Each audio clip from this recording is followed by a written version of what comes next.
Assalamualaikum warahmatullahi wabarakatuh. Alhamdulillah rabbil alamin. Rabbi syrah li sadri wa yassir li amri wahlul 'uqdatam min lisani yafqahu qawli. Pada malam ini kebetulan saya berada di salah satu office kantor di Surabaya, tepatnya di Jalan Kiliwung berdekatan dengan Wonokromo. Jadi saya ada salah satu request question, pertanyaan yang sudah lama tidak saya jawab karena belum ada waktu yang tepat, dan malam ini alhamdulillah kami bersedia untuk menjawab salah satu pertanyaan itu yang datangnya terutama dari pemuda-pemuda yang kebingungan di dalam mencari jodoh, kebingungan di dalam mencari calon istri. Sebuah pertanyaan yang sangat menarik untuk kita simak apa yang ditanyakan oleh sahabat kita, yaitu bagaimana cara mendapatkan calon istri, bakal istri yang sesuai mengikut apa yang diajarkan oleh Rasulullah sallallahu alaihi wasallam. Baik, untuk menjawab hal ini kita pasti merujuk kepada baginda Muhammad sallallahu alaihi wasallam, bahwasanya jauh dari dulu sudah pun baginda mengajarkan di dalam sebuah hadis yang sudah ma'ruf, terkenal dan famous. Akan saya sebutkan arti dari hadis itu sendiri, bahwasanya untuk mendapatkan calon istri yang benar adalah nikahilah perempuan itu dalam 4 hal. Jika ada 4 hal ini, segeralah pinang, segeralah untuk pinta si perempuan ini supaya menjadi istri rekan-rekan semua.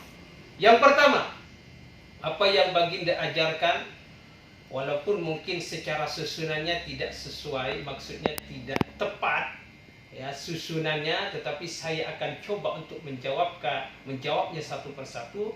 Yang pertama, baginda ajarkan nikahilah perempuan itu dikarenakan ada harta. Maksudnya si perempuan ini dari segi ekonominya bagus, mungkin tijarahnya bagus, punya karir seumpamanya yang baik-baik, karir yang halal tentunya, maka inilah jika menemui hal ini limaliha disebutnya. Karena hartanya bagus, ekonominya bagus, itulah yang pertama yang harus kita cari. Yang kedua yang perlu kita cari adalah nikahilah perempuan itu karena nasabnya. Apa itu nasab? Yaitu keturunan. Jika keturunannya baik-baik, tidak semestinya keturunan itu adalah orang-orang yang berdarah biru seumpamanya. Akan lebih bagus jika menemui seperti itu. Maksudnya darah biru ini keturunan-keturunan yang bagus ya. Keturunan seperti bangsanya Habib kalau di Indonesia, atau kiai dan lain sebagainya. Jika tidak menemukan nasab yang sebegitu bagusnya, yang terpenting nasab yang keturunannya itu keturunan orang yang baik-baik dari segi agamanya terutamanya. Itu yang kedua. Yang ketiga yang mesti kita cari adalah li jamaliha. Maka sangat penting juga jangan sampai dikarenakan limaliha atau nasab kemudian kita tidak menghiraukan sisi kecantikannya. Karena dengan kecantikan itu bisa menjadikan kita lebih harmoni insya-Allah. Jadi kecantikan itu harus kita ambil berat, kita perhatikan juga. Itu yang ketiga. Yang keempat, apa yang baginda ajarkan kepada umatnya, terutamanya pemuda-pemuda yang belum kawin, adalah lidiniha, karena agamanya. Karena agama ini sangat penting. Dari 4 poin ini, agamanya apa? Ya tentunya kita sebagai orang Islam, agama Islam yang takwanya bagus, segi kewaraannya bagus, ya.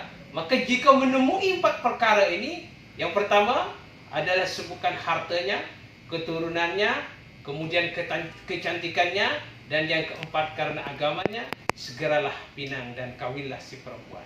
Namun, mungkin adik-adik kebingungan, dari 4 ini mana yang lebih penting untuk kita ambil dari 4 perkara ini? Maka baginda Muhammad sallallahu alaihi wasallam menekankan kepada kita, falfar bizatiddin. Pastikan agama didahulukan. Dengan agama yang bagus, kecantikan akan lebih menjadi cantik lagi, harta akan dijalurkan kepada yang benar, keturunannya pun akan lebih baik. Tetapi kalau adik-adik hanya mengutamakan kecantikan, kecantikan akan punah dan hancur. Kalau mengutamakan harta, harta akan kadang-kadang jadi bankrupt, kadang-kadang juga akan hancur ditelan bumi. Dan juga kalau hanya karena nasab, nasab tidak menjamin kita akan masuk kepada surga Allah. Nasab yang tinggi, harta yang bagus, keturunan yang baik, kecantikan, kalau tidak berlandaskan takwa kepada Allah, tidak berlandaskan agama yang diajarkan oleh Allah dan Rasulnya, maka semuanya yang ketiga itu hancur. Tetapi agama, itulah sebabnya yang penting. Saya ulangi, falfar bizatiddin. Pilihlah agama, akhlak yang baik, terutama akhlak kepada Allah, akhlak kepada ibu bapa, akhlak kepada saudara, dan pastinya kalau si perempuan menjadi istri kita, dia akan berakhlak kepada kita, mudah untuk kita bimbing ke jalan Allah Subhanahu wa taala. Saya kira dalam video yang ringkas ini mudah-mudahan menjadi satu bekalan yang baik kepada kita, kepada adik-adik sekalian yang bertanya khususnya, dan insya-Allah kita sama-sama berdoa mudah-mudahan mendapatkan istri yang belum kahwin, mendapatkan istri yang salihah tentunya. Baik, sampai di sini apa yang saya sampaikan. Assalamualaikum warahmatullahi wabarakatuh.